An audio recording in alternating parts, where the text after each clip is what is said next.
أعوذ بالله من الشيطان الرجيم. بسم الله الرحمن الرحيم. للرجال نصيب مما ترك الوالدان والأقربون وللنساء نصيب مما ترك الوالدان والأقربون مما قل منه أو كثر نصيبا مفروضا. للرجال نصيب مما ترك الوالدان. سورة النساء آیات نمبر 9.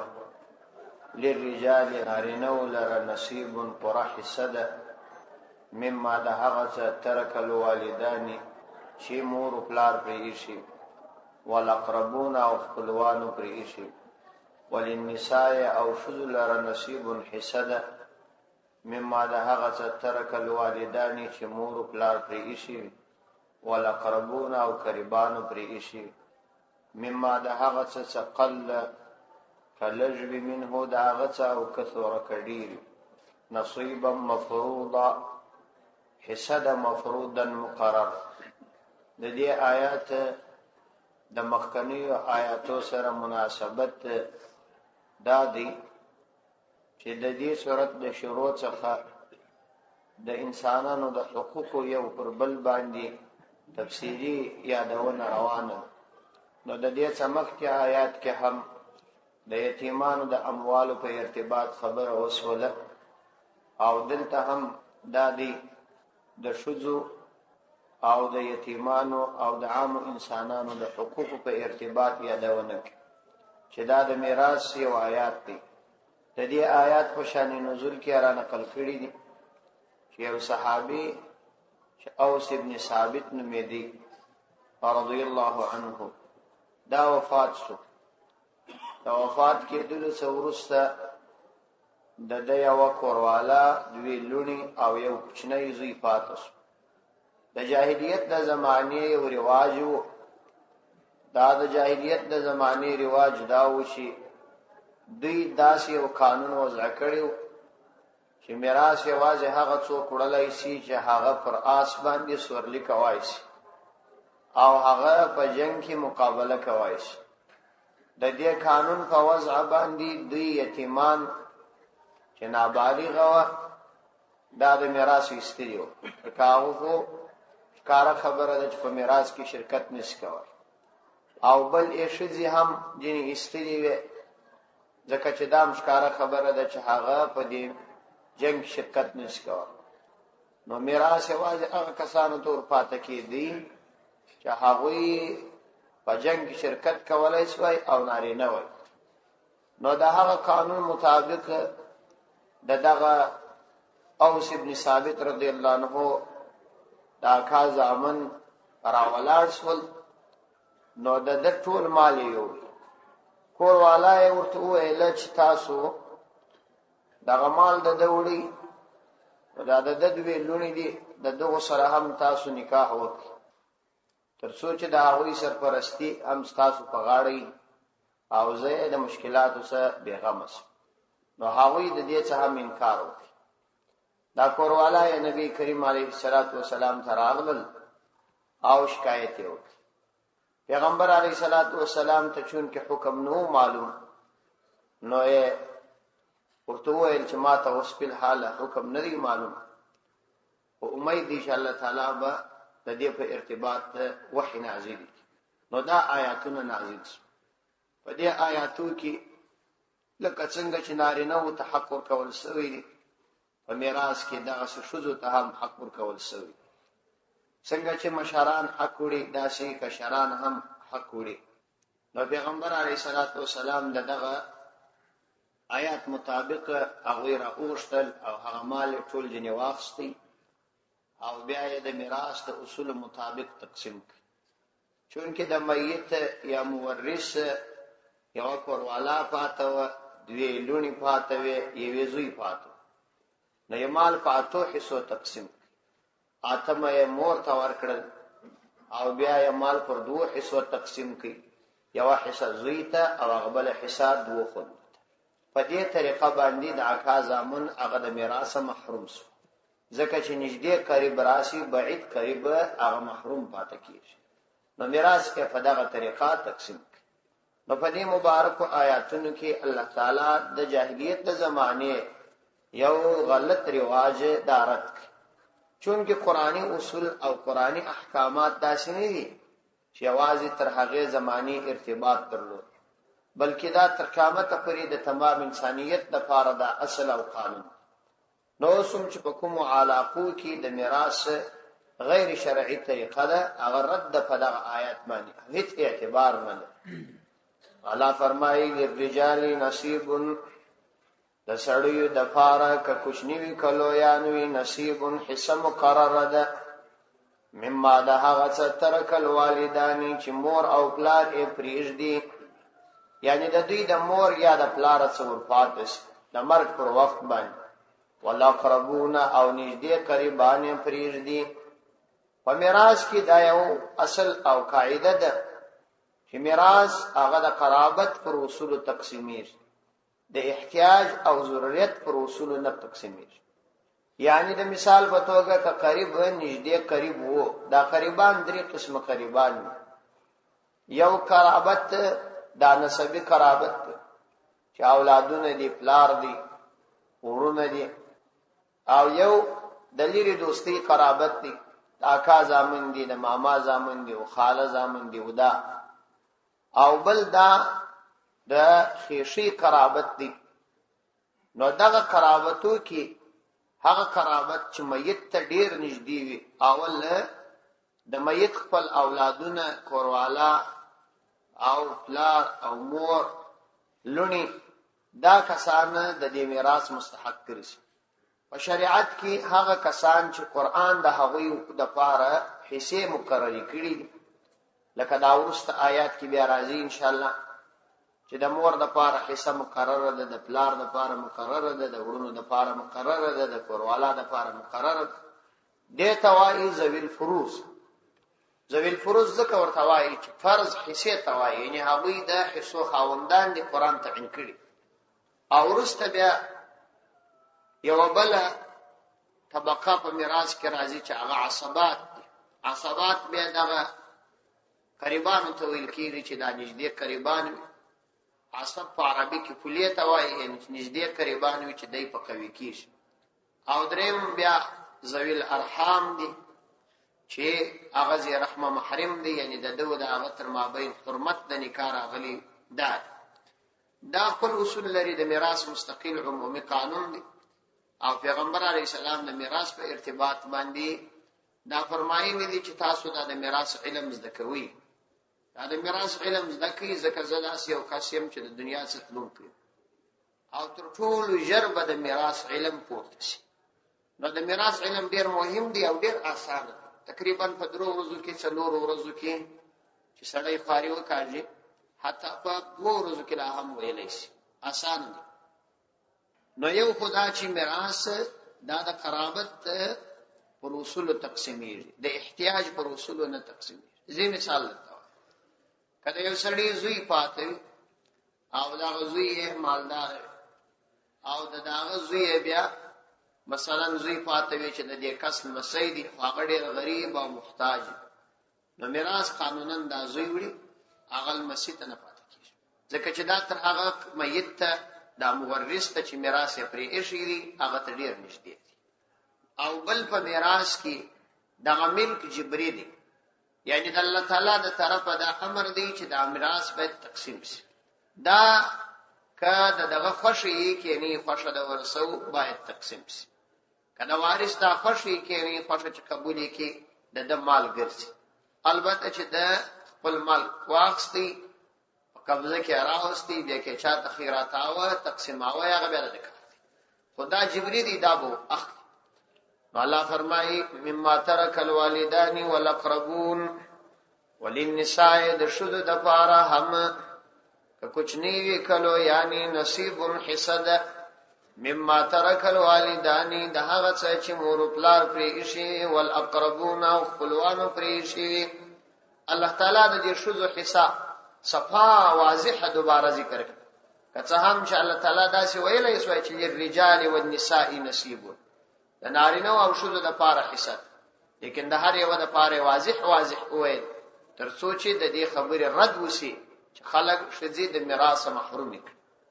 مما قل منه او كثر نصيبا مفروضا، مما ده هغه مال څخه چې پرې ښودل سوی دی، قل منه کلجوی دا هغه څه، او كثر کډیری مال کلجوی کډیری هغه څخه به هغه کې به دا حصہ وي، ام د نارینه ام د ښځو، که بالغ وي که نابالغ.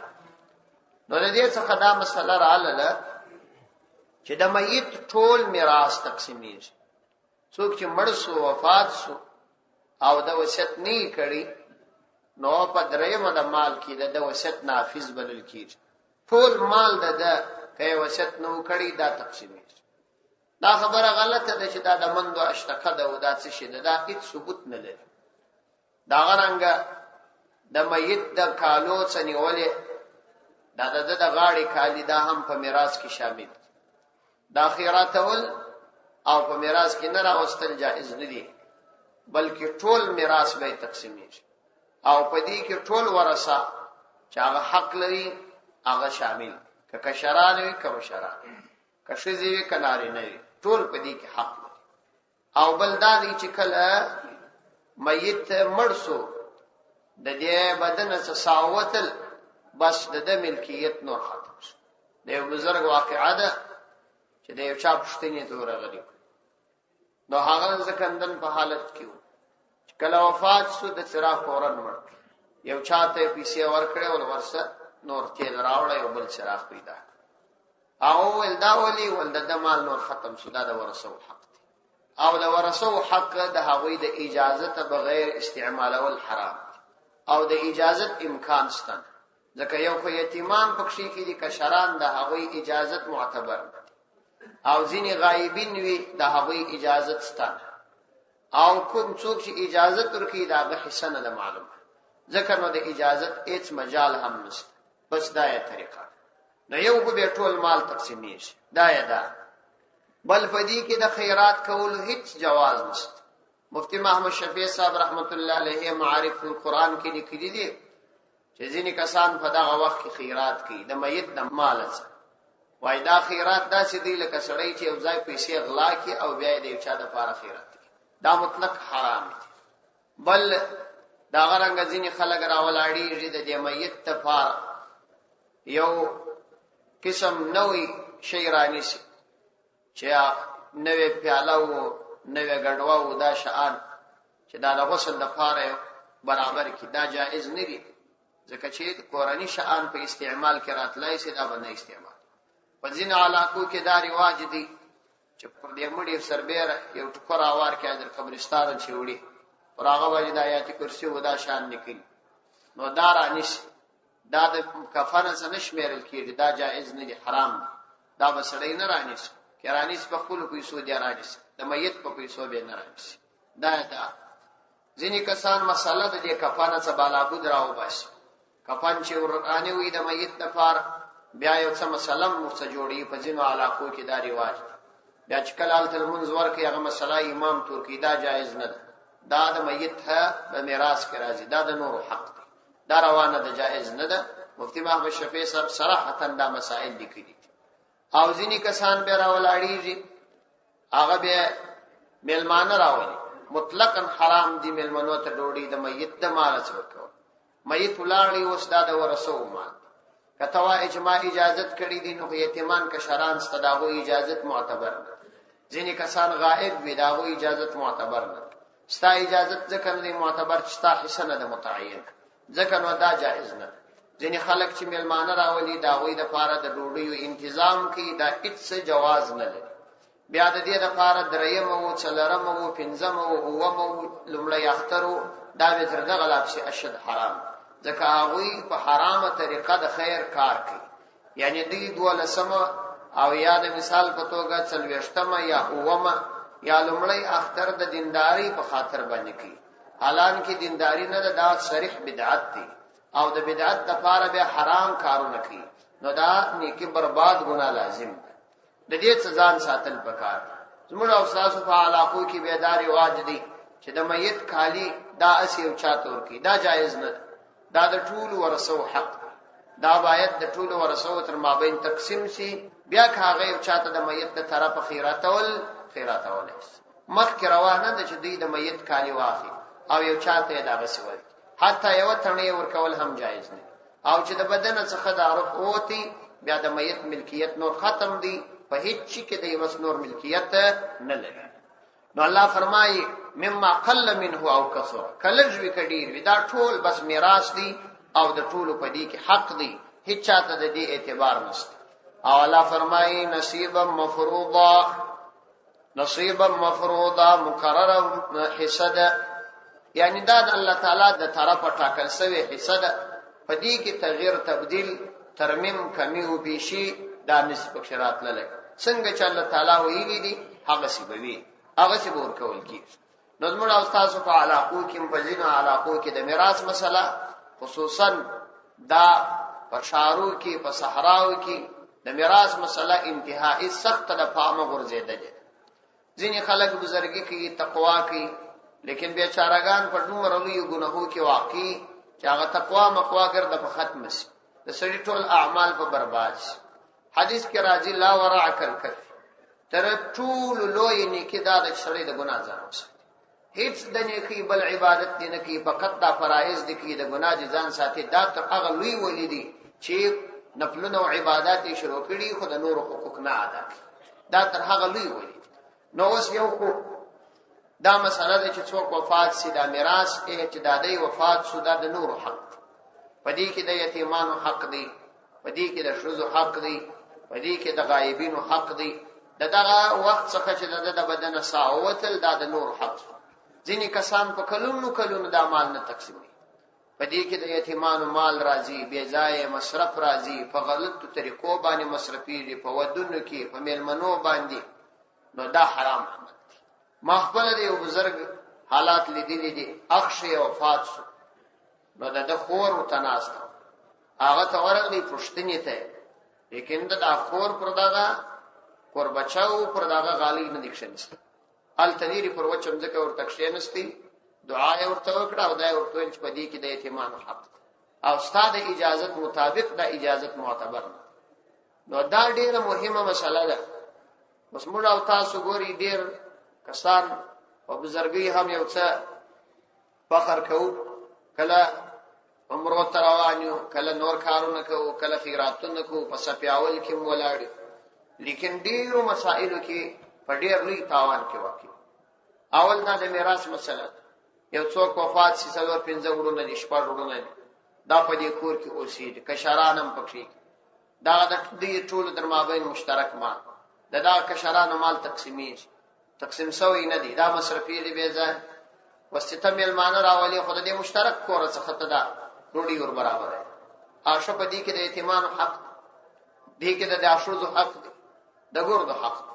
دا چې ته استعمالوې تا د دوی څه اجازت اخیستې دي، بیا د دې اجازت معتبر کړه. بیا کېدلی شي د هغوی اجازت نه وي، بطیب نفس نه وي، د شرم په خاطر به تا ته اجازت ورکړي، هغه کله معتبر. نو اول د واره خو په حرام کې چې سړی مبتلا وي، هغه د الله ولی نشي جوړېدلی. د الله تعالی د ولایت لپاره شرط دا دی چې سړی به د حرامو څخه ځان ساتي، د ګناهونو نه به ځان ساتي. د یوه مسله دا ډېره مهمه ده، خصوصا په صحراو کې بیا دا باغونه دي، دا مځکې دي، د خوندو د زامنو د وړونو سره شریک، ورور یې ټوله ګټه وټه استعمالي، نه هغه ښځې ته حق ورکوي نه شی ورکوي، او بیا د دغه څخه دی خیراتونه هم کوي، زکاتونه هم ورکوي، نور مصارف هم کوي. دا زکات مسله یې خپله ګډه وډه ده، د بل ملکیت دی، د هغه د اجازت بغیر زکات ورکوي، دا څنګه کیسه ده؟ د هغه سړي زکات په دې ادا کېږي که نه ادا کېږي؟ د هغه حصه معلومه ده که نه ده معلومه؟ دا دومره ډېر مسائل دي چې سړی ورته متوجه شي، خورا خطرناک حالت دی. شرعي ضابطه چې ماته شي، الله تعالی خپل اصول نه ماتي او نه الله تعالی چاته خپل اصول معافوي، دې ته متوجه کېدل پکار. الله تعالی فرمایي مما قل منه او کثر نصیبا مفروضا، دا ټاکل شوی حصې. واذا حضر القسمه اولو القربى واليتامى والمساكين، او کله چې حاضر شي القسمه قسمت لرا اولو القربى قریبان، والیتاما او یتیمان، والمساکین او مساکین، فارزقوهم تاسو هغوی ته رزق ورکئ منه د دا میراث څخه وقولوا لهم قولا معروفا او وایس لهم هغوی لره قولا معروفا بهترین خبره. ما وویل چې قریبان دوه قسم دي، یو هغه قریبان دي چې هغه په میراث کې حق ولري او ځینې بیا نه لري. نو کله چې میراث تقسیمیږي نو یتیمان او مساکین او اول القربا نور قریبان دا حاضر دي. نو ځینې کسان په دې کې د شرعي قانون مطابق میراث نشي وړای او فقرا او مساکین د دې لپاره راغلي چې شی یوس. نو د هغوی لپاره الله تعالی فرمایي چې تاسو بیا د خپل حصو څخه، یعنی چې میراث تقسیم شي تاسو خپل حصے ورسیږي، بیا د هغوی سره احسان وکړئ. هغه قریبان چې حصہ نه دا وړي هغه سره څه کومک وکړي. هغه خلک چې مساکین وي یا یتیمان وي حصہ نه وړي دا هغوی سره تاسو څه کومک وکړئ، دا هغه څه مو پرېږدئ د خپل حصے. یعنی بالغ سړی ته چې خپل حصہ تقسیم شو په تقسیم کې ورغله بالغ وي نو هغه کولای شي چې د خپل مال څخه خیرات وکړي. البته د یتیمانو د مال جایز نه دي، که کشران د غایبینو د مال جایز نه دي، او که بیتی نفس نو جایز نه. او که تاسو د مال نه ورکاو نو بیا یې په ډیره ښه خبره باندې جواب قریبانو ته دا وایاست، ځکه هغه په مسایلو علم نه لري چې شرعاً تاسو په دې کې حق نه کېدی، ځکه نو موږ تاسو ته دا در نه کړ. دا شرعي اصول. او د نورو کسانو ته چې مساکین دي هغوی ته دا وویل شي چې زموږ حاجت نه دی په پوره شوی او یا ورکړه شي خو احسان ور باندې وانه چول شي. نو الله تعالی د هغوی د جلجویی او د هغوی د ضرورت د پوره کولو لپاره هم د خپل بندگانو ته دا امر کوي. و اذا حضر القسمت دا استحباب امر، چې کله حاضر شي قسمت ته په وخت د تقسیم د میراث اولو القربا قریبان کوم چې په میراث کې حق نه لري، والیتاما او یتیمان، والمساکین او مساکین، په دې توقع باندې چې شاید دوی ته هم څور کړل شي. نو فرزقوهم تاسو هغوی لره ورکئ منه د مال څخه، یعنی د بالغو کسان دي د خپل حصو څخه ورکئ وروسته در تقسیم. وقولوا لهم قولا معروفا او وایس لهم د دوی لپاره قولا معروفا بهترین خبر، یعنی تاسو دا هغوی سره بهترین قول وکړئ. یعنی هغه خبره دا ده چې قریبانو ته وویل شي چې تاسو په دې کې شرعاً حصہ نشته، ځکه نو موږ معذور یو. او مساکینو او فقراو ته که ورکړل شي نو بیا احسان ور باندې وانه چول شي. وليخشى الذين لو تركوا من خلفهم ذرية ضعافا خافوا عليهم فليتقوا الله وليقولوا قولا سديدا. وليخشى الذين اودي بيرجا كسان لو تركوا من خلفهم کچیر هغوی پریږدي من خلفهم خپل شاته ذریه ضعافا ضعیف اولادنا خافوا عليهم دی پاوی باندې بیریږي. فليتقوا الله نودي بيريد الله عز وجل څخه وليقولوا او ودي واي قولا سديدا برابر خبره. الله تعالی د یتیمانو په معامله کې فرمایي چې د یتیمانو په ارتباط باندې انتهایی زیات احتیاط کوي، ځکه دا یتیمان دا ضعیف دي، غریب دي، لارې نه مور نه د سرپرستی څوک نه، د دې په ارتباط باندې ډېر فکرمن اوسېږي. الله تعالی د دې یو داسې اندازه د بیر یادونه کوي چې تاسو د خپل اولادونو په ارتباط باندې څومره فکر کوئ که تاسو نه یاست، او د هغوی په آزار باندې او د هغوی په زیریدلو باندې څومره خواب دي. نو څومره چې د خپل اولادونو په ارتباط باندې بیر لري او غم لري، دغه سي د نورو یتیمانو په ارتباط هم غم او بیر ولري. او د یتیمانو په معامله کې وليخشى الذين ودي بيريږي او کسان لو ترکو کچیر دوی پریږدي من خلفهم خپل شاته ذریه اولادنا ضعافا کوچنیان خافوا عليهم دوی پاغوی باندې بیریږي پریشان یې ور باندې چې دا بچ پسوي. نو دغه سړي د یتیمانو په معامله کې مو بیریږي لکه د خپل اولادو په ارتباط چې بیریږي. یعنی څنګه چې یو څوک په دې باندې پریشان وي چې دا د اولادونو څوک آزار نه کی او هغه پریشان نشي، نو دغه سي د نور د اولادونو په اړه هم خیال کوي او پکار د چې د هغوی په باره کې سوچ وسی او آزار نشي. فلیتقوا الله، نو دا خلق دي ټول دا د الله بندگان دي ټول د الله عزوجل څخه وبېریږي، یعنی د الله تعالی د حکم د مخالفت څخه دي، د یتیمانو په معامله کې وبېریږي، فعلا دی و د یتیمانو ته آزار نور کی. وليقولوا قولا سديدا، وليقولوا او دی وای قولا سديدا، برابر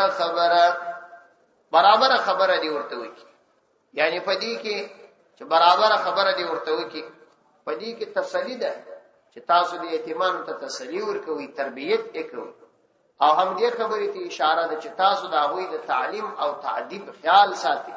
برابر خبره ورته کوي، مطلب دا دی چې په قول او عمل دواړو باندې دې ته ضرر مرسته، ما په قول په خبرو زیروي او ما په خپل فعل زیروي، او بل د دې د مال او د ځان د اصلاح فکر او تلاش وکړي. ګورې دا قرآني آیات او موږ د دې مسایلو سره خورا ډېر مخامخ. یتیمان بیخي په هر کور کې تقریبا داسې کور بنی چې یتیمان بنی پکښې، کله د په کور کې نه په قریبانو کې خو بیا ضروري د یتیمانو په ارتباط باندې موږ څونه حقوق طلب کړي او څومره لوی مخالفتونه مو د الله تعالی کړي.